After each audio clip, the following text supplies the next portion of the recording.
اعوذ باللہ من الشیطان الرجیم بسم اللہ الرحمن الرحیم رب اشرح لی صدری ویسر لی امری واحلل عقدۃ من لسانی یفقہوا قولی۔ السلام علیکم۔ آج ہمارا سورہ بقرہ کا سیکنڈ لیکچر ہے۔ پہلا لیکچر جو ابھی آج فرسٹ ٹائم یہ لیکچر سن رہے ہیں ان کے لیے وہ پچھلا لیکچر جو ہمارا چینل کے اوپر موجود ہے اس کو سن کر اور اس کو ہمارے ساتھ جو ہے وہ شامل ہو سکتے ہیں اگلے سیکنڈ جو ہے لیکچر کی۔ اس میں آج ہمارے لیکچر کا آغاز ہوتا ہے آیت الکرسی کی فضیلت سے۔ آیت الکرسی قرآن مجید کی بہت فضیلت والی آیت ہے اور تمام آیتوں کی سردار ہے۔ سورہ بقرہ کی آیت نمبر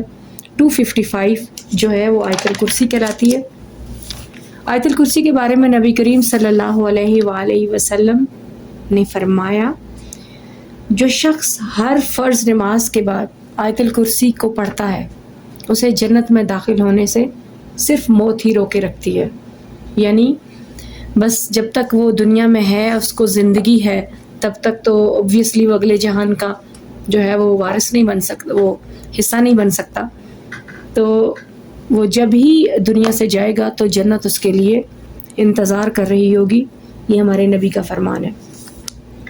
حضرت محمد صلی اللہ علیہ وسلم نے فرمایا، جب تم اپنے بستر پر جانے لگو تو آیت الکرسی پڑھ لیا کرو۔ صبح تک اللہ تعالیٰ کی طرف سے تمہارے لیے ایک محافظ مقرر رہے گا اور شیطان تمہارے قریب نہیں آ سکے گا۔ یہ صحیح بخاری کی 5010 جو حدیث ہے، اور آیت الکرسی میں اللہ تعالیٰ کی وحدانیت یعنی اس کے یکتا ہونے کا بیان کیا گیا ہے۔ اس آیت میں اللہ تعالیٰ کی قدرت اور صفات کا بیان ہے۔ یہ تو تھی وہ لائنز جو آپ کے سلیبس کی بک کے اندر لکھی ہوئی ہیں۔ اب اس کے اوپر اگر میں بولوں گی اور آپ کو ایکسپلین کروں گی اسی بات کو کہ آیت الکرسی کی یہ فضیلت ہے، اور اس سے یہ اس کے وجہ سے حضرت ابو ہریرہ جو ہے ان کو ان کو جن جو ہے وہ انسانی شکل میں بہت تنگ کرتا تھا۔ تو جب آپ نے آیت الکرسی پڑھنی شروع کی تو اللہ کے نبی صلی اللہ علیہ وسلم نے حضرت ابو ہریرہ سے کہا کہ اب تو وہ تمہیں تنگ نہیں کرے گا۔ اسی طرح شیطان جو ہے وہ آیت الکرسی پڑھنے والے کے قریب تک نہیں بھٹکتا، ایک حصار بناتی ہے حفاظت کا اللہ تعالیٰ کی طرف سے۔ تو کیا ہی بہتر ہے کہ ہم اس کا ترجمہ بھی دیکھ لیں تاکہ ہمیں پتہ تو چلے کہ ہم آیت الکرسی کی جو فضیلت کے بارے میں اتنی بات کر رہے ہیں تو اس کا ترجمہ کیا ہے، اس آیت میں ایسا کیا ہے۔ اعوذ باللہ من الشیطان الرجیم۔ اب جب بھی قرآن شریف شروع کیا کریں پڑھنا تو آیت الکرسی وہ تعوذ تسمیہ دونوں کا اہتمام کیا کیجیے۔ اعوذ باللہ من الشیطان الرجیم کہنے سے آپ شیطان کی شر سے محفوظ ہو جاتے ہیں، اور بسم اللہ الرحمن الرحیم تو ہمارا ایک مومن ہونے کے ناطے ہر کام کو آغاز کرنے کے لیے ہمیں پڑھنا چاہیے۔ تو آیت الکرسی کا ترجمہ ہے یہاں پر کہ اللہ تعالیٰ ہی معبود برحق ہے، جس کے سوا کوئی معبود نہیں، جو حی و قیوم ہے یعنی جو زندہ اور سب کا تھامنے والا ہے، جسے نہ اونگ آئے نہ نیند۔ اس کی ملکیت میں زمین اور آسمانوں کی تمام چیزیں ہیں۔ کون ہے جو اس کی اجازت کے بغیر اس کے سامنے شفاعت کر سکے؟ وہ جانتا ہے جو ان کے سامنے ہے اور جو ان کے پیچھے ہے، وہ اس کے علم میں سے کسی چیز کا احاطہ نہیں کر سکتے مگر جتنا وہ چاہے۔ اس کی کرسی کی وسعت زمین اور آسمان کو گھیرے ہوئے ہے، اور اللہ تعالیٰ ان کی حفاظت سے نہ تھکتا ہے نہ اکتاتا ہے، اور وہ تو بہت بلند اور بہت بڑا ہے۔ یعنی یہ آپ نے یہاں سے دیکھا کہ آیت الکرسی کا جو ہے وہ ایک پورا ایک حصار ہم بناتے ہیں، جب ہم سمجھتے ہیں ہمارا ایمان ہے کہ ہمیں حفاظت میں لیے ہوئے، تو آپ نے یہ اس کا ترجمہ دیکھا کہ اس میں اللہ کی وحدانیت کا ذکر ہے، اللہ کے معبود برحق ہونے کا ہے، اللہ کے حی و قیوم ہونے کا ذکر ہے، اور یہ ہے کہ نہ اسے نیند آتی ہے نہ اسے اونگ آتی ہے۔ وہ پورے مالک السماوات والارض ہے، زمین اور آسمان کا مالک ہے، ہر چیز اس کے تابع ہے، اس کی اجازت کے بغیر کوئی اس کے سامنے شفاعت کی بات بھی نہیں کر سکتا۔ جو اس کے سامنے اس کے پیچھے اس کو ہر چیز کا علم ہے، اور مگر اللہ تعالیٰ کی جو کرسی ہے، جو اس کی حکومت ہے، جو اس کی پکڑ ہے، وہ پورے آسمان و زمین کو گھیرے ہوئے ہے۔ اور وہ اس سب کی حفاظت کرتے ہوئے نہ تھکتا ہے نہ اکتاتا ہے، اور وہ بہت بلند ہے. آپ کو پتہ ہے آسمان ہیں، زمینیں ہیں، گلیکسیز ہیں، سٹارز ہیں، کیا کچھ ہے. کسی ایک کی بھی جو ہے وسعت رقبہ اس کو آپ جو ہے وہ ماپ نہیں سکتے، زمین کا ہی نہیں آپ ماپ سکتے، کتنا کچھ ہے. اور یہ سب اللہ تعالیٰ جو ہے وہ اس سب کو نظام کو چلا رہا ہے. اب یہ دیکھیں کہ تقریباً شاید ہو سکتا ہے میں مجھے صحیح طرح نہیں ہو، لیکن ایک اندازے کے مطابق تقریباً 800 کلومیٹر ایک خاص حد تک جا کر جو ہے سورج کی روشنی جو ہے وہ زمین کے اندر پانی کے اندر پینیٹریٹ نہیں کرتی، ٹھیک ہے. لیکن سمندر کی نیچے کی گہرائیوں میں چھوٹے چھوٹے ایکویٹک اینیملز ہیں، چھوٹی چھوٹی مچھلیاں ہیں، چھوٹے چھوٹے حشرات ہیں، اور ان سب کا پورا نظام زندگی ہے. اور اس اندھیرے میں نیچے ان کی ریپروڈکشن کا سسٹم ہے، ان کی ڈائجیشن کا سسٹم ہے، ان کا کھانے کا سسٹم ہے، ان کا سانس لینے کا، زندگی گزارنے کا پورا ایکو سسٹم ہے ان کا نیچے، جہاں پر سورج کی روشنی بھی نہیں جا سکتی. وہ وہاں پر بھی ہر انسیکٹ کو، ہر کیڑے مکوڑے کو مکمل زندگی کی لوازمات دینے پر قادر ہے، اور اس سے وہ نہیں تھکتا. ٹھیک ہے. تو آیت الکرسی کا ہم نے ترجمہ جو ہے اس کو پڑھ کر اس سے اندازہ لگایا کہ یہ کیوں ہماری پوری زندگی کا احاطہ کیے ہوئے ہے. اور یہ آیت الکرسی جو ہے، جس طرح سورہ اخلاص کی ایک اہمیت ہے کہ اس میں آپ قرآن کا ایک حصہ پڑھ لیتے ہیں، بالکل اسی طرح آیت الکرسی جو ہے وہ تمام آیتوں کی سردار ہے. سورہ بقرہ کے آگے ٹاپک ہے مضامین اور اہم نکات. اچھا یہ بڑا توجہ سے سنیے گا، اس کا یہ ہے کہ اس سے آپ کی پوری تیاری جو ہے نا وہ سورہ بقرہ کی، اس کے بارے میں ریگارڈنگ سورہ بقرہ جتنے بھی کوسچن آئیں گے ایکسکیوز می، تو آپ کو اس سب کا جو ہے جواب جو ہے وہ آپ کو لکھنے میں آسانی ہوگی، آپ کا ایک ویل ایکوپڈ ہو جائیں گے، اور آپ کا ایک کمپریہنسو نالج آپ کو جو ہے وہ اویل ہو جائے گا جب آپ ان نکات کو ذرا اچھے سے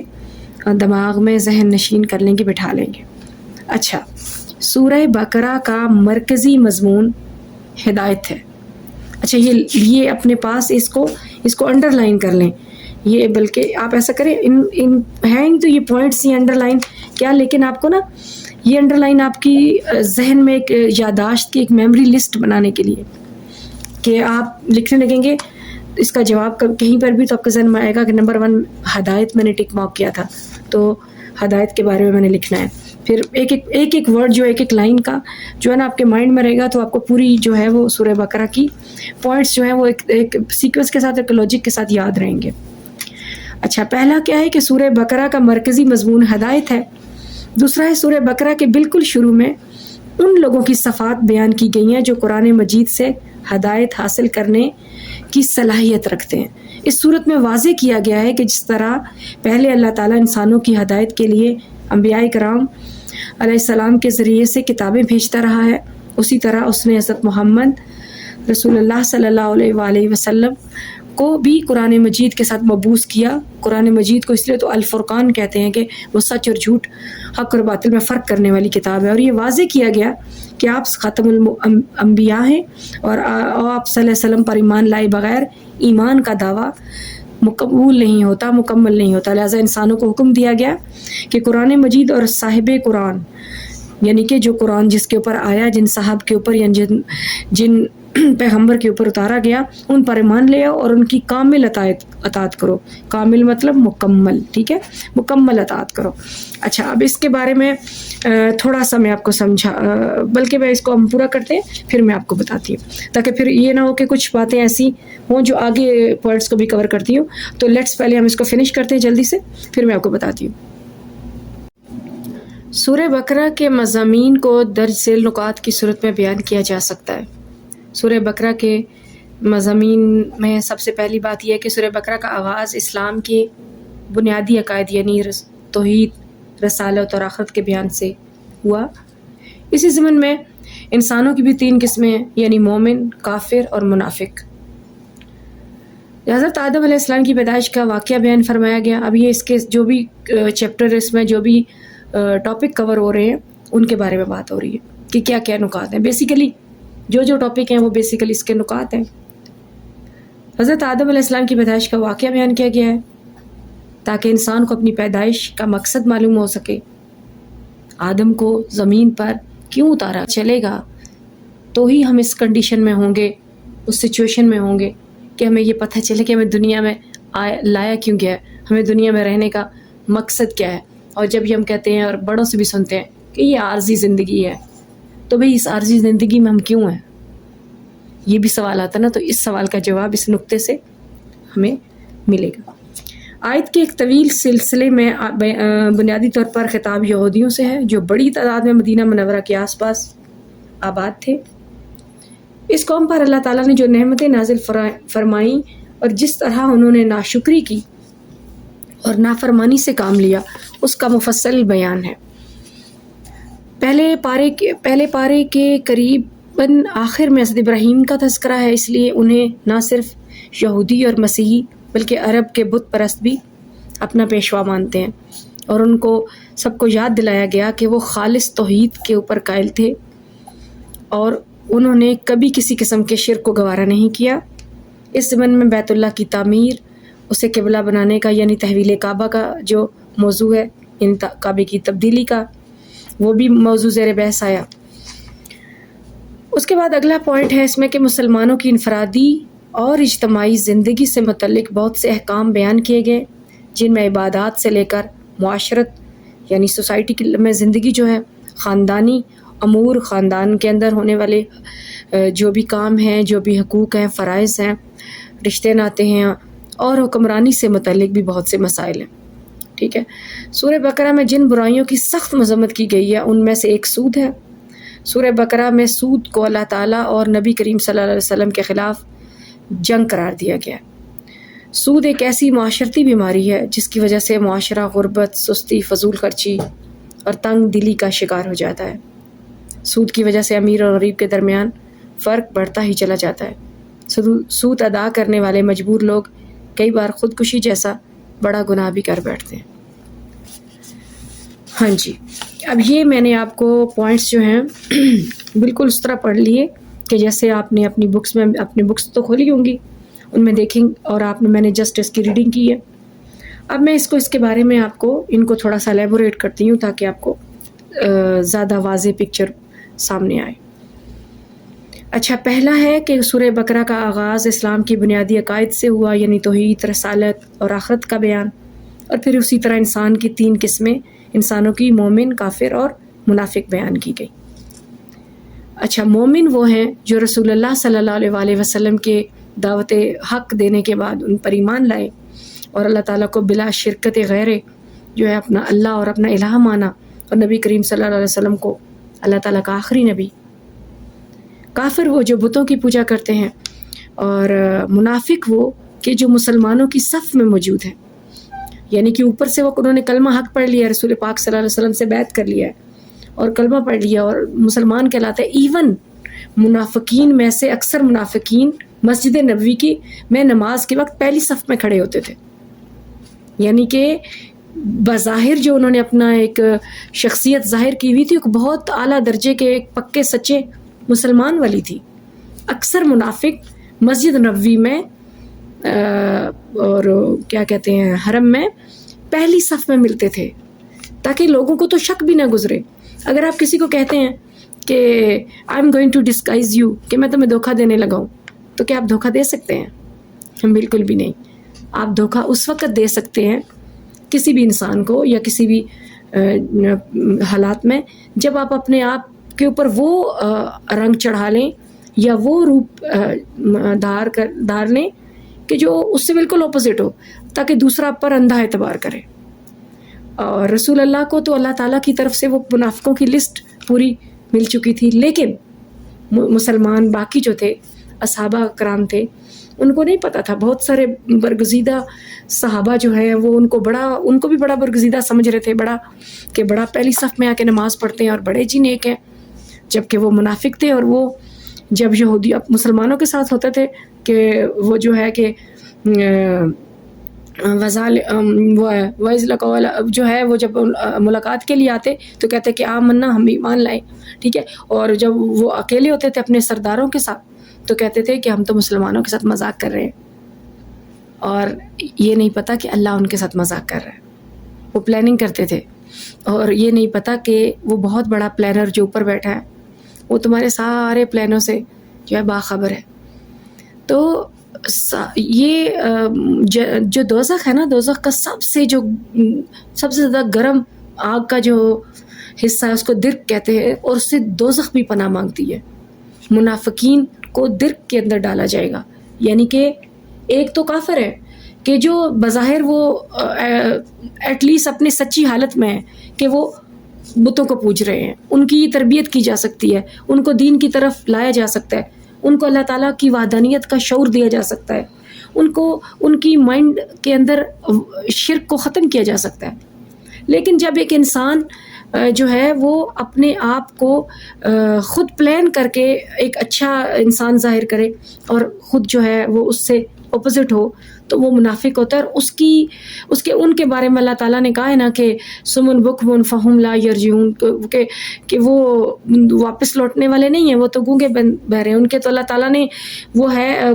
آگے ہی سورہ بقرہ میں ہے کہ ختم اللہ علی قلوبہم ولا سمعہم ولا ابصارہم غشاوۃ ولہم عذاب علیم. یعنی کہ ختم اللہ نے مہر لگا دی ہے علی قلوبہم ان کے دلوں پر، وعلی سمعہم ان کے کانوں پر، وابصارہم اور ان کی آنکھوں پر، غشاوۃ پردہ ہے گمراہی کا. ٹھیک ہے، تو اور وہ ان کے لیے دردناک عذاب ہے. تو یہ ایک ان کا ذکر ہے، ایک منافقین کا ذکر ہے، اور ایک جو ہے کافروں کا. اب مدینے میں جو ہے ایک بات یہ ہے کہ جب یہودیوں کو پتہ تھا نا کہ آخری نبی ہماری ہی نسل میں سے پیدا ہونا ہے اور وہ عرب کے علاقے میں پیدا ہونا ہے اور ہم میں سے ہی ہوگا، تو بہت نسلوں مطلب کئی صدیوں پہلے، 200-300 سال پہلے یا اس سے بھی شاید زیادہ، وہ لوگ جو ہے مدینے میں آ کر آباد ہوئے، ان کے بڑے بڑے پادری وغیرہ، کہ ہمارا آخری نبی اس علاقے میں پیدا ہوگا تو ہماری نسلیں یہاں پروان چڑھیں تاکہ ہم اپنے نبی کو اپنے سامنے نبوت کے اوپر آتا ہوا دیکھیں. ایک احترام کے ساتھ موجود تھے. اور اکثر ان کی جب لڑائیاں ہوتی تھی نا قریش کے قبیلوں کے ساتھ ہوتی تھی، تو قریش کیونکہ بدو لوگ تھے، بھیڑ بکریاں اونٹ ہوتے تھے اور ایک جنگجو سے تھے، اس لیے وہ نڈر بھی تھے. لیکن یہودی جو ہے تجارت والے لوگ تھے، پیسے والے لوگ تھے، تجارت کرتے تھے، اس لیے ڈرپوک تھے تھوڑے. تو جب بھی ان کی لڑائی ہوتی تو اکثر ان کو شکست ہی ہوتی آپس میں قبیلوں کی. تو یہ ہمیشہ بڑی شوخی مارتے تھے ان کو کیا کہتے ہیں قریش کو، کہ ہمارا آخری نبی آنے والا ہے اور جب وہ آئے گا اور ایک کتاب لے کر آئے گا ہم اس پر ایمان لائیں گے اور پھر ہم اس کے ساتھ مل کر تمہارے ساتھ لڑائی کریں گے اور پھر تم ہم سے جیت نہیں پاؤ گے. یعنی کہ ان کی اپنی کتاب میں تورات میں رسول اللہ صلی اللہ علیہ وسلم کے بارے میں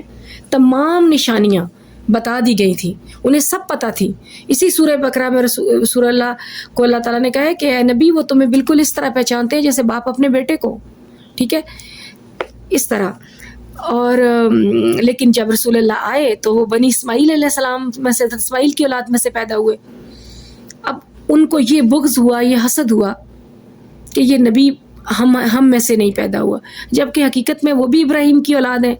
اور اسحاق علیہ السلام کی اولاد بھی ابراہیم علیہ السلام کی اولاد ہے. تو بیسیکلی وہ انہی میں سے تھے، لیکن ان کو یہ بغض، یہ جو سیلفشنس تھی، یہ اس نے بڑا ان کو جو ہے وہ گمراہی کی طرف ڈالا اور وہ ان کی عاقبت خراب کی. اور وہ رسول اللہ کو اپنی کتابوں میں دیکھنے کے بعد مکمل اندر سے دل سے جاننے کے باوجود یہ سچا نبی ہے،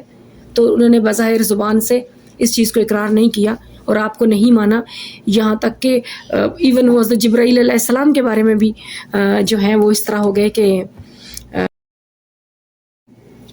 حضرت جبرائیل علیہ السلام سے ان کو یہ تھا کہ ان کے ذہن میں یہ آیا، اور وہ اکثر کہا کرتے تھے کہ یہ بنی اسرائیل میں سے کسی شخص کو وحی اور نبوت دینی تھی، تو جبرائیل علیہ السلام نے رسول اللہ صلی اللہ علیہ وسلم کو دے دی غار حرا میں. مطلب ایک اس طرح کا ایکسکیوز وہ کرتے تھے، کیونکہ ان کے دل اصل میں یہ ماننے کو تیار نہیں تھے کہ عبد المطلب کے گھرانے کا ایک درے یتیم جو پیدائشی یتیم ہے اور چچا اور دادا کی زیر کفالت پلا ہے اور ان پڑھ ہے اور بکریاں چراتا ہے، ٹھیک ہے، اور غار حرا میں رہتا ہے، اور وہ کیسے ایک آخری نبی کے درجے پر ہو سکتا ہے. اور پھر سارے نبیوں کی نسل تو ہمارے خون میں سے ہے، ہماری نسل میں سے ہے، تو بنی اسماعیل میں جا کر اتنے بڑی نبوت کا رتبہ کیسے مل سکتا ہے؟ بیسیکلی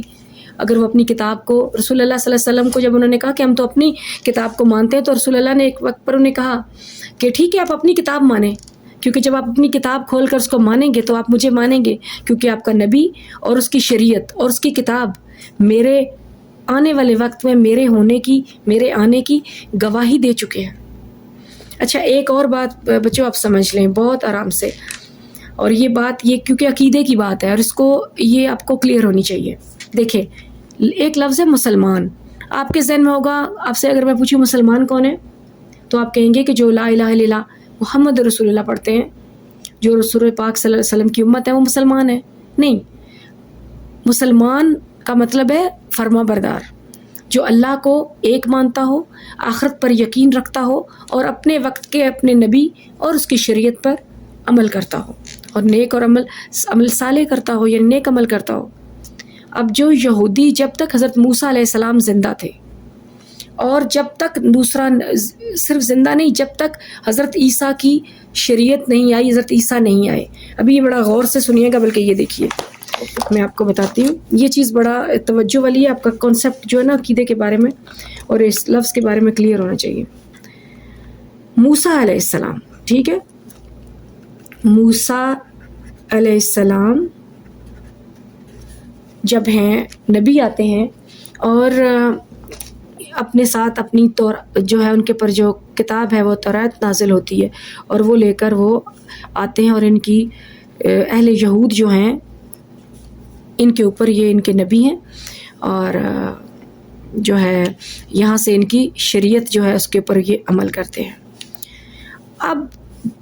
جب اس کے بعد حضرت عیسیٰ علیہ السلام جو ہے دنیا میں آئے، اور پھر ان کے اوپر انجیل جو ہے اللہ تعالیٰ نے کتاب اتاری، اور ان کی اپنی شریعت تھی، ٹھیک ہے، اور اہل نصارہ یا عیسائی جو ہیں یہ ان کی امت تھے، ٹھیک ہے. اور آخر میں محمد صلی اللہ علیہ وآلہ وسلم قرآن مجید ان کے اوپر آیا اور ان کی اپنی شریعت لے کر آئے، ٹھیک ہے. اور مسلمان مومن کہلائے، ان کے ماننے والے امتی. اب یہ غور کیجیے گا کہ مسلمان جو ہے نا، اب یہ دیکھیں مسلمان کا مطلب ہے فرما بردار، آخرت پر، اللہ پر ایمان رکھنے والا، اپنے وقت کے نبی اور اس کی کتاب اور شریعت پر عمل کرنے والا، ٹھیک ہے. یہ بچوں یہ ہے مسلمان. اب ذرا غور سے پوری توجہ سے سنیے گا. جب حضرت موسیٰ علیہ السلام اللہ کے نبی بن کر دنیا کے سامنے آئے اور ان کے اوپر تورات نازل ہوئی، اور وہ اہل یہود جو ہے وہ ان کی قوم تھے، اب اس وقت سے لے کر جس دن حضرت عیسیٰ نے نبوت کا اعلان کیا، اس پورے کئی سو سال اس میں سے گزرے ہیں بیچ میں، تب تک حضرت موسیٰ کے نبوت کا اعلان کرنے سے لے کر حضرت عیسیٰ کی نبوت کا اعلان کرنے تک جتنے بھی لوگ تورات کو پڑھتے تھے اور حضرت موسیٰ علیہ السلام کی تعلیمات پر عمل کرتے تھے اور عمل صالح کرتے تھے، نیک لوگ تھے، ان کو مسلمان کہتے تھے، ٹھیک ہے. اس کے بعد جیسے عیسیٰ علیہ السلام کی نبوت کا اعلان ہوا تو اللہ تعالیٰ کے حکم کے مطابق اب شریعت جو موسیٰ کی شریعت کی تھی اس کا وقت ختم ہوا، وہ ساقط ہو گئی. اب شریعت کا وقت کس کا چلا؟ حضرت عیسیٰ علیہ السلام کی. اب ان سب مسلمانوں کو یا ان لوگوں کو اگر مسلمان رہنا ہے تو عیسیٰ علیہ السلام کا کلمہ حق پڑھنا ہوگا، اور عیسائی جو ہے ان کی عیسائیت میں آنا ہوگا اور ان کی جو ہے وہ قوم بننا ہوگا، اور تبھی وہ مسلمان کہلائیں گے، کیونکہ اب موسیٰ کی شریعت کا دور ختم ہو چکا اور عیسیٰ کی شریعت اللہ تعالیٰ نے آگے چلا دیا. جیسے ہم اپنی کلاسز میں گریجولی آگے جاتے ہیں تو ہر وقت کا اپنا تقاضا ہے، ہر وقت ہر قوم کے لیے اس کے مطابق نبی آئے، اور اس کا ایک وقت تھا، اس کی ایک شریعت تھی، اور وہ ایک کتاب عمل لے کر آیا، الہامی کتاب. اب جب حضرت عیسیٰ علیہ السلام پر لوگ ایمان لے آئے تو جس دن رسول اللہ صلی اللہ علیہ وآلہ وسلم نے کہا کہ میں اللہ کا نبی ہوں، اس دن سے ایک دن پہلے تک وہ لوگ مسلمان تھے جو حضرت عیسیٰ علیہ السلام کی شریعت پر عمل کرتے تھے اور عیسیٰ علیہ السلام کی کتاب انجیل کو پڑھتے تھے اور عمل صالح کرتے تھے. یعنی کہ یہودی صرف تب تک مسلمان تھے جب تک عیسیٰ علیہ السلام نہیں آئے، اور عیسیٰ علیہ السلام کے آنے کے بعد محمد صلی اللہ علیہ وسلم جب نبوت کا اعلان کیا، اس سے پہلے تک کے جو مسلمان تھے وہ جو ہے اس کے بعد تب مسلمان رہ سکتے ہیں اگر وہ کلمہ حق یا کلمہ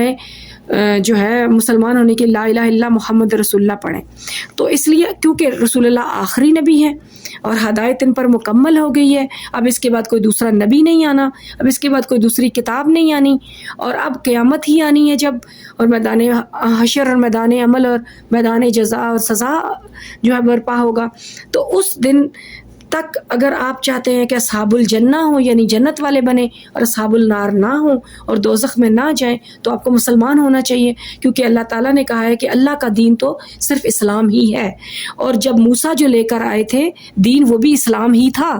اور جو عیسیٰ علیہ السلام لے کر آئے تھے وہ بھی اسلام ہی تھا، اور جو رسول اللہ صلی اللہ علیہ وسلم لے کر آئے وہ بھی اسلام ہی تھا. لیکن ان کا جو شریعت تھی وہ کچھ وقت کے لیے اور ان کی قوم کے لیے تھی، صرف ان کی امت کے لیے تھی. موسیٰ صرف اہل یہود کے اوپر آئے، عیسیٰ علیہ السلام کی اپنی امت عیسائی تھی، لیکن محمد صلی اللہ علیہ وسلم رحمت للعالمین، پورے جہان کے لیے نبی ہیں. وہ چاہے کوئی ہندو ہے، چاہے کوئی سکھ ہے، کوئی عیسائی ہے، کوئی چائنیز ہے، کوئی بدھ مت ہے، رسول اللہ رحمت للعالمین یعنی تمام عالموں کے لیے رحمت للعالمین بن کر آئے، وہ سب کے نبی ہیں. رسول اللہ صلی اللہ علیہ وسلم نے ایک دفعہ کہا تھا کہ اگر موسیٰ علیہ السلام میرے وقت تک زندہ ہوتے تو انہیں بھی کلمہ حق پڑھنا پڑتا. کہنے کا مقصد اس کا یہ ہے کہ جب آخری نبی آ گیا تو ہدایت مکمل ہو گئی، اب یہاں پر اس کا دین چلے، اب اس دین کی جو آخری ہدایت کا درجہ تھا، جو آخری سیڑھی تھی، وہاں تک دین پہنچ گیا. اب اس کے بعد پیچھے موجود لوگوں کو اس کے اوپر عمل کرنا ہے، اس نبی کا کلمہ پڑھنا ہے اور اپنے آپ کو مسلمان کہلوانا ہے، یعنی فرما بردار ہونا ہے، آخرت پر ایمان، اللہ پر ایمان اور اس کے نبی کی شریعت پر ایمان لانا ہے. ٹھیک ہے، اس لیے مسلمان تو ہر نبی کے ماننے والے اپنے اپنے نبی کے دور میں تھے، لیکن جب رسول اللہ صلی اللہ علیہ وسلم دنیا میں نبی بن کر ظاہر ہو گئے تو اس کے بعد پچھلی تمام شریعتیں جو ہیں وہ ساقط ہو گئیں. اب پچھلی ساری شریعتوں پر کوئی یہودی کو جو ہے وہ یہودی نہیں رہے گا، پھر وہ کافر ہے، کیونکہ اب وہ مسلمان نہیں ہے، کیونکہ اب اسے کلمہ حق پڑھنا پڑے گا. اب اس کا کرائٹیریا یہی ہے، اس کی بنیاد یہ ہے کہ اب وہ لا الہ الا محمد رسول اللہ کہے. اسی طرح عیسیٰ بھی کے جاننے والے ماننے والے بھی. ٹھیک ہے، تو آخری دین بھی یہی ہے اور اللہ کا دین بھی یہی ہے. اور یہاں پر یہ دیکھیں نا، یہاں پر یہ کہا ہے نا کہ یہودی جو ہے ان کو اپنا حضرت ابراہیم علیہ السلام کو سمجھتے تھے جو پیشوا، اور مسیحی اپنا. ٹھیک ہے، جبکہ حضرت ابراہیم کے بارے میں اللہ تعالیٰ نے کہا کہ وہ حنیف تھے، وہ سچے تھے اور دین پر تھے اور انہیں کبھی شرک نہیں کیا تھا. اس لیے حضرت ابراہیم نہ یہودی کہو ان کو، نہ عیسائی کہو، کہ وہ اللہ کے دین پر تھے اور وہ شرک سے پاک تھے اور وہ جو ہے اپنے دین حق پر تھے. تو یہاں تک، یا پھر اس میں سود کی بات کی گئی ہے اور سود کے نہ دینے والے، جو سود کے بارے میں دینے والوں کو اور لینے والوں کے لیے باقاعدہ جنگ کا حکم دیا گیا. پہلے پارے کے قریباً آخر میں جو حضرت ابراہیم کا تذکرہ کیا ہے، کیونکہ اچھا حضرت ابراہیم نے کعبے کی جو ہے وہ تعمیر بھی کی، اور کعبے کے بارے میں بھی پھر آگے تحویل کعبہ کی بات ہوگی. تو اس میں چھوٹا سا میں آپ کو بتا دوں، بیسیکلی کعبہ تو حضرت آدم علیہ السلام نے ہی بنایا تھا، اور جو ہے اس کے بعد حضرت نوح علیہ السلام کے دور میں جب طوفان آیا اور سیلاب ہوا تو کعبے کی بنیادیں رہ گئیں اور پھر حضرت ابراہیم علیہ السلام نے اور حضرت اسماعیل علیہ السلام نے ان بنیادوں سے اوپر جو ہے وہ خانہ کعبہ کو دوبارہ تعمیر کیا تھا. اچھا، حضرت آدم کا ہمیں پتہ چلے گا کہ ان کو کیوں دنیا میں بھیجا گیا، تو ہی ہمیں اپنی زندگی کے عارضی ہونے کی وجہ، یا یہ جو ورڈ فکر ہم سنتے ہیں کہ ہماری زندگی عارضی ہے، اصل زندگی تو آگے ہے، تو جب اصل زندگی آگے ہے تو ہم عارضی زندگی کیوں گزار رہے ہیں؟ تو اس کے لیے ایک سب سے پہلے تو ایک بڑی سی خوبصورت سی بات ہے،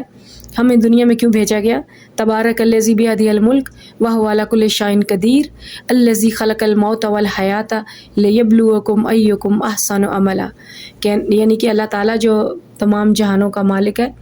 اس نے انسانوں کو دنیا میں بھیجا تاکہ یہاں پر وہ نیک عمل کر سکیں اور اپنے جو ہے امتحان دے کر وہ یہ ثابت کر سکیں کہ وہ اللہ تعالیٰ کے ان لوگوں میں ہیں جن پر اللہ تعالیٰ کا کرم ہوا. ٹھیک ہے، مطلب اس کا ایک تفصیلی بات ہے وہ یہ ہے. اچھا، آدم علیہ السلام کو اور حضرت حوا کو جب اللہ تعالیٰ نے بنایا اور اس کے بنانے سے پہلے فرشتوں سے کہا کہ میں نے زمین پر اپنے لیے جو ہے ایک نائب جو ہے اس کے بنانے کا ارادہ کیا ہے، تو فرشتوں نے اللہ تعالیٰ سے کہا کہ آپ کیوں بنائیں گے انسان کو زمین پر بھیجیں گے، پھر وہ فساد کرے گا، خون بہائے گا. تو ہم ہیں یہاں پر، اللہ تعالیٰ آپ کی تسبیح کرتے ہیں، تھکتے نہیں ہیں، جس کام پر آپ نے لگائے ہیں چوں چراں کیے بغیر ہم اس کے اوپر قائم ہیں اور ہم اپنی ڈیوٹیز بالکل صحیح انجام دے رہے ہیں، آپ کی تسبیح اور بزرگی بیان کرتے ہیں. تو اللہ تعالیٰ نے کہا کہ جو میں جانتا ہوں نا وہ تم نہیں جانتے. ٹھیک ہے، تو اللہ تعالیٰ نے حضرت آدم علیہ السلام کو اور اماں حوا کو پیدا کیا اور تمام فرشتوں سے کہا کہ ان کو سجدہ کریں. تمام فرشتوں نے سجدہ کیا سوائے ایکسیپٹ ابلیس کے. تو اس نے سجدہ نہیں کیا، اس نے کہا کہ میں تو آگ سے بنا ہوں، میں اس مٹی کے بنے ہوئے جو ہے انسان کو، اس سے میں کیوں سجدہ کروں، میں سے بہت بڑا ہوں. اس نے اپنی جو ہے فخر کیا اس کے اوپر اور آدم علیہ السلام کو سجدہ نہیں کیا، تو اللہ تعالیٰ نے اس کو مردود قرار دے دیا، جنت سے نکال دیا. اور آدم علیہ السلام اور حوا کو کہا، ایک شجر ممنوعہ تھا، ایک درخت تھا، اس کا پھل کھانے سے منع کیا اور کہا کہ یہ جنت تمہاری ہے اور یہاں پہ تم رہو اپنی بیوی کے ساتھ، جو دل کرے کھاؤ، جو اتنے پھل ہیں، اتنی نعمتیں اللہ کی، سب کو انجوائے کرو لائف کو. ٹھیک ہے، اور اللہ تعالیٰ کی جنت میں پھرو. حضرت آدم علیہ السلام جو ہیں انہوں نے جو ہے وہ اماں حوا کے ساتھ جنت میں رہنا شروع کر دیا. ابلیس کو یہ بات پسند نہیں آئی کہ ایک مٹی کا بنا ہوا انسان جو اس کی حقیقت مٹی ہے وہ جو ہے جنت میں پھر رہا اور مجھے مردود قرار دے دیا گیا. اس نے بہکایا حضرت آدم علیہ السلام کو اور ان کو ہیلے بہانوں سے ان کو اس لیے تیار کیا کہ وہ پھل کھا لیں یا اس جس سے منع کیا، جس درخت سے شجر ممنوع اس کو وہ جو ہے وہ چکھ لیں. اور وہی ہوا، حضرت آدم ان کی باتوں میں آ گئے اور انہوں نے چکھ لیا تو وہ بھی نافرمانی کر بیٹھے. تو پھر اللہ تعالیٰ لیکن فوراً ان کو سمجھ آ گئی کہ میں نے غلطی کر دی. وہ روئے، اللہ کے سامنے سجدے کیے اور رو کے کہ اللہ تعالیٰ میں نے غلط کیا، مجھے معاف کر دیں. تو اللہ تعالیٰ نے انہیں ایک خود ہی دعا سکھائی کہ یہ دعا کرے، ربنا ظلمنا انفسنا، مجھے دعا ہے کہ اے اللہ ہم نے اپنی جانوں پر ظلم کیا اور اگر آپ ہمیں معاف نہیں کریں گے تو ہم خسارے والے میں سے ہیں. اللہ تعالیٰ نے انہوں نے غلطی کی معافی مانگی تو اللہ نے معاف کر دیا. لیکن اللہ تعالیٰ نے کہا اہبطوا، کہ اتر جاؤ زمین پر. ٹھیک ہے، زمین پر اتر جاؤ، اور ابلیس کو بھی اتار دیا اور آدم اور حوا کو بھی، اور کہا کہ مستقرم و متاع الی حین، یعنی کہ زمین پر کچھ دیر کے لیے عارضی ٹھکانہ ہے تمہاری، میں تمہیں معاف کر دیا ہے، لیکن اب تمہیں اپنی جنت کمانے کے لیے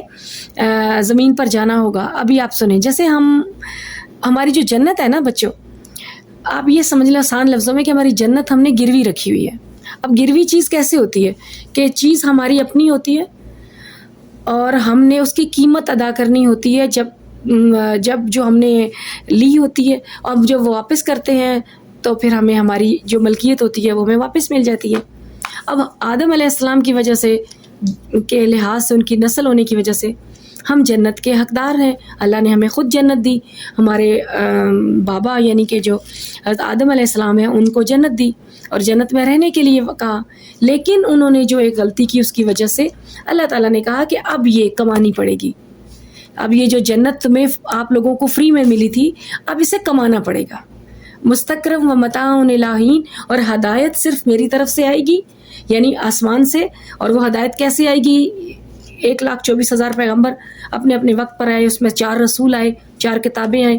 وقتاً وقتاً صحیفے آئے، اور آخر میں نبی کریم صلی اللہ علیہ وآلہ وسلم کو بھیجا، صراط مستقیم بتایا کہ یہ سیدھا راستہ ہے، یہ غلط بات ہے، یہ صحیح بات ہے.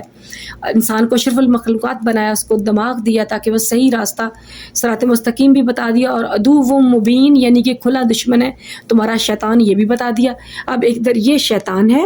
یہ تمہیں بہکائے گا، یہ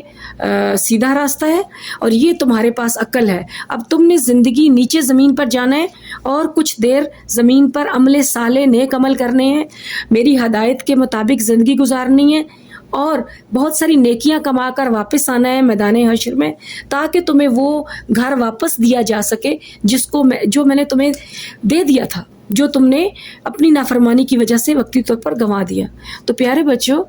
ہماری یہ زندگی عارضی اس لیے ہے کہ ہم اس دنیا میں عمل صالح کرنے کے لیے، نیک عمل کرنے کے لیے، اللہ تعالیٰ کی عبادت کرنے کے لیے،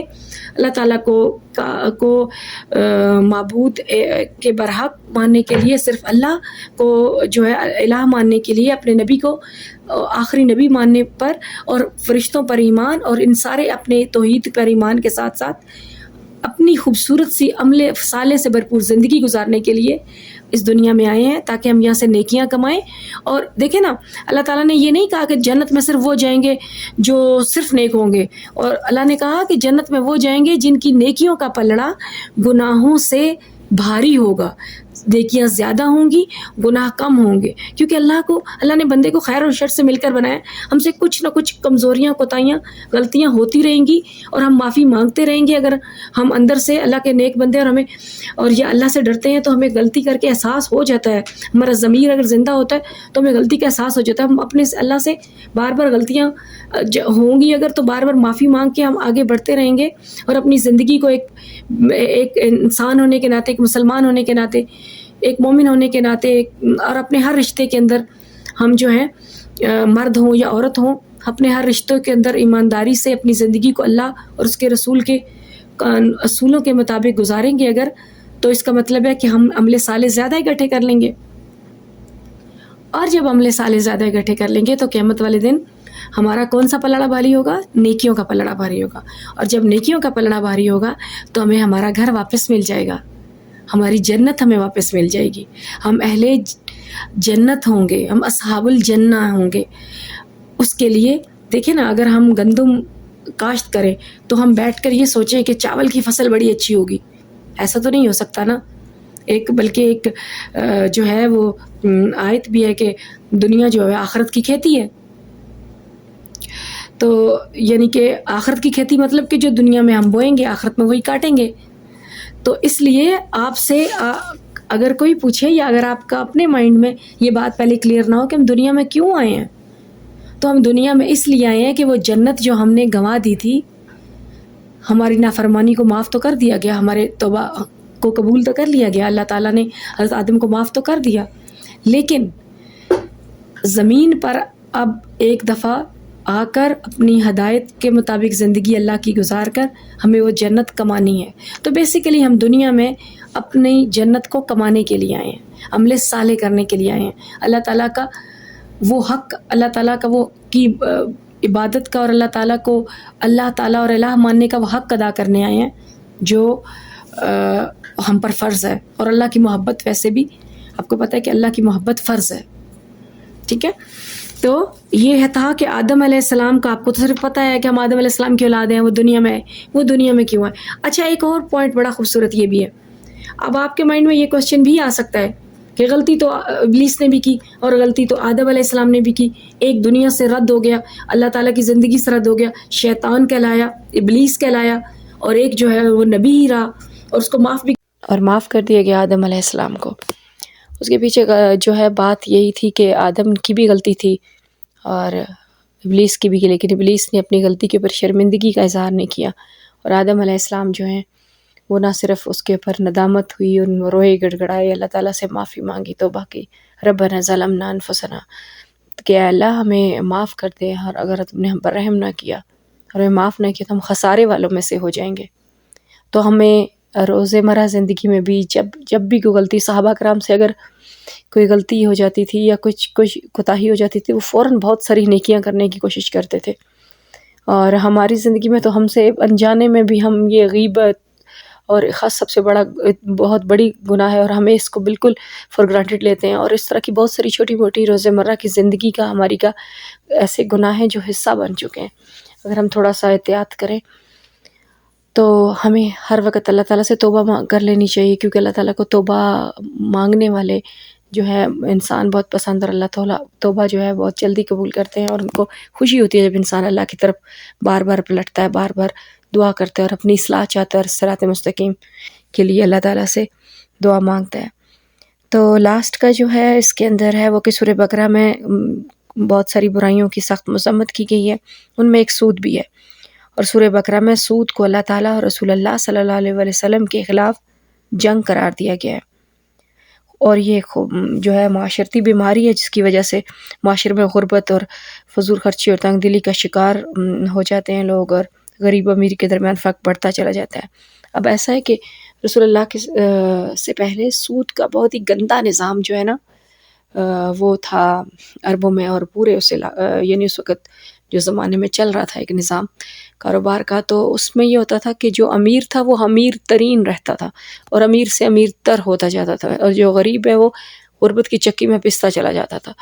اور اس کی وجہ کیا تھی؟ کیونکہ امیر جو ہے وہ اپنی دولت کو سود پر دیتا تھا۔ فار ایگزامپل آپ کو سادہ سے سمجھاؤں کہ اگر کسی ایک انسان کو غریب کو پیسے چاہیے تو وہ کسی امیر سے 10,000 روپیہ لیتا ہے، ٹھیک ہے؟ اب امیر اس کو 10,000 دیتے ہوئے اس کو سود ساتھ جو ہے اس کا لگا کر اور کہتے ہیں کہ جتنے مہینے تم نے مجھے پیسے نہ دیے ہر مہینے 500 روپے کا اضافہ ہوتا جائے گا۔ اب امیر کو اگر 2 مہینے فار ایگزامپل وہ بعد دیتا ہے تو اس کو 1,000 کا اضافہ ہو گیا، وہ اس کو لیا 10,000 تھا لے گا اور واپس وہ لے گا 11,000، تو امیر تو مزید امیر ہو گیا، اس کے پاس تو پہلے بھی 10,000 تھا تو اس نے کسی کو دیا، مطلب اس کے پاس سرپلس اماؤنٹ تھی اور اس نے دی، اور اب اس کو ایکسٹرا بلکہ 1,000 لگ کے مل گیا، اور ایسا مشکل ہوتا تھا کہ اور ہوتا ہے کہ جو بیچارہ غریب ہو اتنی جلدی رقم ادا کر دے، تو جو امیر ہے وہ امیر اور امیر ہو گیا، اور جو غریب تھا جس نے کسی سے 10,000 ادھار لیا تھا اب اس کا ساتھ میں قرض بڑھ بھی رہا ہے، انٹرسٹ لگ رہا ہے اس کے پر، سود ہر مہینے 500 فار ایگزامپل میں بتا رہی ہوں پڑ رہا ہے، تو جس بندے کے پاس پہلے ہی اتنی اس کی حیثیت نہیں تھی معاشی طور پر کہ وہ جو ہے اپنی بریڈ اینڈ بٹر کر سکے، اس سے قرض لینا پڑا، وہ بیچارہ اگلا سود کیسے دے گا، تو وہ غریب اور غریب ہوتا اور غربت کی چکی میں پستا چلا جاتا ہے۔ تو اس طرح معاشرے میں پھر امیر ایک ہی معاشرے میں رہتے ہوئے، ایک ایکو سسٹم میں رہتے ہوئے ایک طبقہ امیر بن جاتا ہے جو بہت ہی جو ہے وہ اس میں سے نکل جاتا ہے کہ کیا صحیح کیا غلط، اور اس کا امیری جو ہے اس کے اندر وہ اپنے غرور اور تکبر میں وہ زندگی کی ساری سہولتوں کو جو ہے انجوائے کرتا ہے، اور ایک طبقہ بالکل اسی معاشرے کا حصہ ہوتے ہوئے جو ہے روٹی کو، کپڑے کو اور جو ہے بیسک ضرورتوں کو ترستا ہے اور مزید غربت کی چکی میں پستا چلا جاتا ہے۔ اور اسلام جتنا خوبصورت مذہب، آپ سوچیں کہ کتنی ہی خوبصورت ہمارا نظام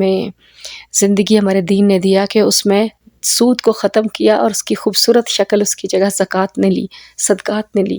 اب زکوٰۃ اور صدقات سے دینے والے کو ایک قلبی اطمینان اور سکون بھی ملتا ہے کہ اس کی دولت جو ہے وہ پاک ہو گئی، اس کا مال پاک ہو گیا، اور اس کے دینے سے کبھی بھی اس کی کمی، دولت میں کمی نہیں آتی بلکہ اس میں برکت پڑتی ہے، اور جس چیز میں برکت پڑے اس میں اضافہ ہوتا ہے،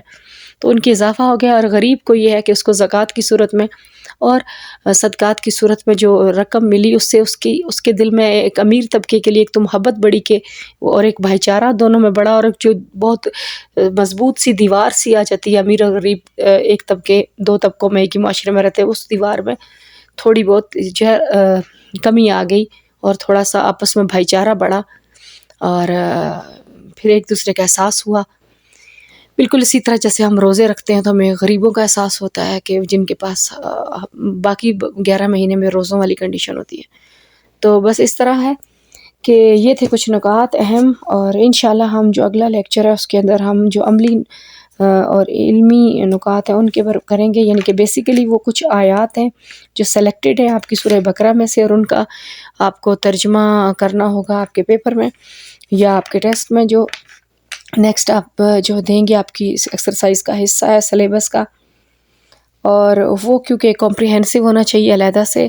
پورا ہونا چاہیے، تو اس میں آپ کو جو ہے آیات کو ٹک لائن کر کے انڈر لائن کروا کے آپ کو میں ان آیات کو خود پڑھ کے اور آپ کو اس کی ترجمے کو ایک تو ایکسپلین تھوڑا کر دوں گی، دوسرا آپ کو ہر آیت کو پہچاننے کے لیے کہ پیپر میں آئے تو آپ پہچان جائیں کہ یہ کون سی آیت ہے اور اس کا ترجمہ کیا ہے، کیونکہ یہ عربی لینگویج ہے اور ہم نے اس کو انڈرسٹینڈ کرنا ہے، تو اس کا کوئی نہ کوئی جو ہے ایک ورڈ یا کچھ ایسی اس کی جو ہوگی ایک نشانی ہم جو ہے وہ آپ کو میں بتاؤں گی ہر آیت کی، کہ ایک تو اس کو آپ اچھے سے یاد کر لیں گے، آپ کو اور پھر آپ کو تھوڑی سی انڈرسٹینڈنگ بھی دے دوں گی اس کے ہاؤ نو اس کے بارے میں کہ وہ کن حالات میں اور کس وجہ سے اس کے پیچھے اس کا متن کیا ہے، اور دوسرا میں آپ کو کچھ ایک ایسا طریقے سے آپ کو سمجھا دوں گی، آپ کو ہر آیت کا ایک لفظ کچھ ایسا یاد رہے گا جس کی وجہ سے آپ کو احساس ہو جائے گا کہ اب آپ نے کون سی آیت جو ہے یہ ہے اور اس کا ترجمہ کرنا ہے۔ اور بس انشاءاللہ پھر اگلے لیکچر میں آپ سے ہوتی ہے ملاقات، اور اپنی جو ہے کچھ بھی اس سے ریلیٹڈ کیوریز ہوں یا کچھ بھی ہو تو آپ کومنٹس میں دیا کریں فیڈ بیک اور تاکہ آپ کے جو بھی کوسچنز ہوں اس میں اس کے مطابق جو ہے اگلے سلیبس میں ان کو جگہ دی جائے۔ تو انشاءاللہ العزیز اگلے لیکچر میں آپ سے بات ہوتی ہے۔ السلام علیکم ورحمۃ اللہ وبرکاتہ۔